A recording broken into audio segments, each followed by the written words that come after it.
my name is Taylor Grace, and I want to talk about my sustainable home plan for Science of Sustainability Online. So, some things I think would be a good addition to a sustainable home are solar panels, rainwater harvesting, lots of natural light, so a lot of windows, so you don't have to use as much artificial lighting, composite pile, and etc. I think there's a lot of different ways that you can make your home sustainable, especially if you're building it.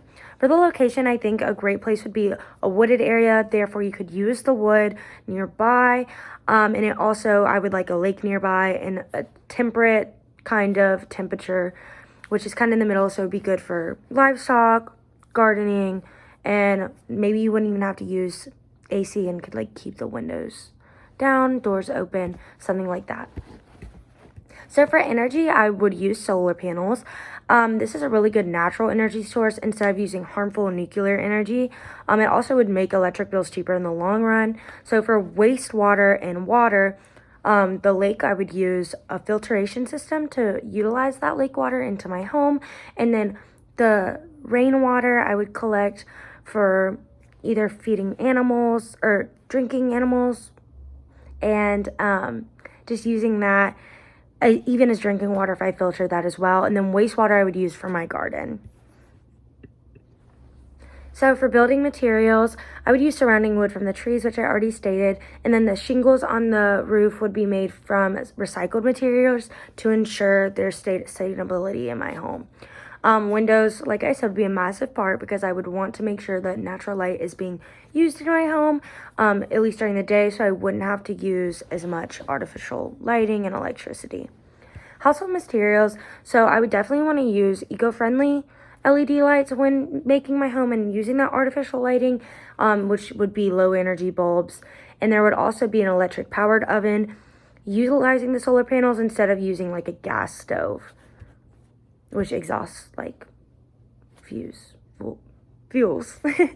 And for my garden, I have a lot of ways that I would want to utilize fertilizer that is natural and does not consume harmful chemical pesticides.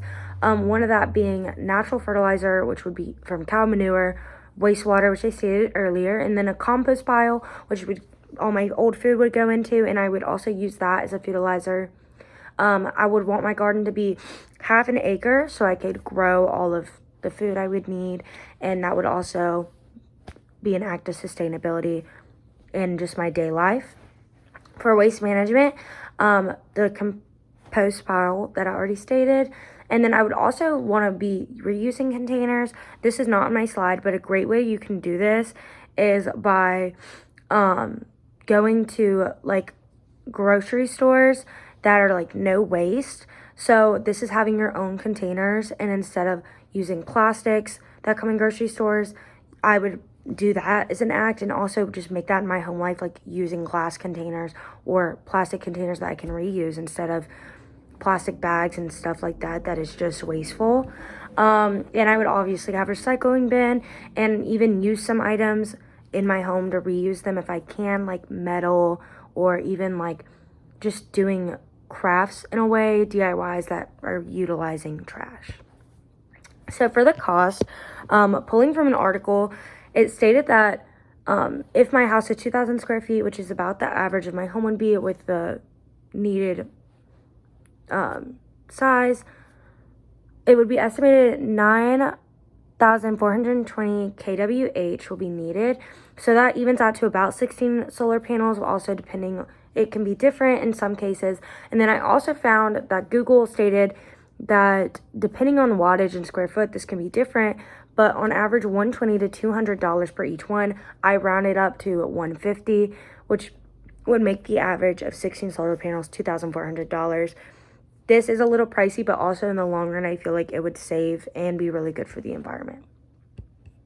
And some things I learned is there's a lot of ways to create sustainability into your home, and there's a lot of easy ways that are not super expensive that you can utilize the things around you so you don't have to be as wasteful.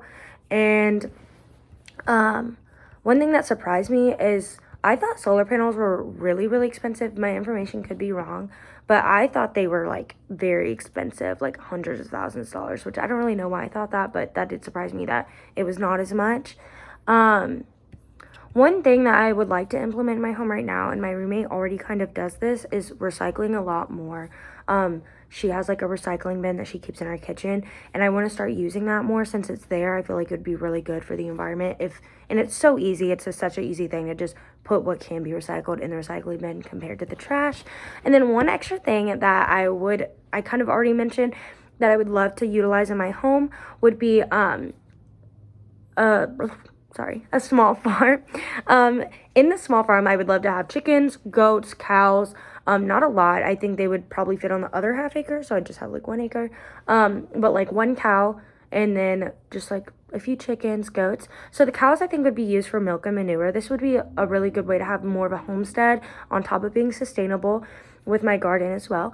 And then the milk would be obviously for drinking, and it would also help limit the cost of going to the grocery store and just like plastics, and it's just wasteful to buy like a gallon and like putting it in wasteful storage. And then the manure would be great fertilizer, and then the chickens would be for eggs, and the goats would be to eat invasive weeds. I read that goats actually are really great for eating weeds and kind of keeping the grass clean, and so I don't have to use pesticides to do that. They would just kind of eat away. So anyways, that is my sustainable home. Thank you so much for watching my video.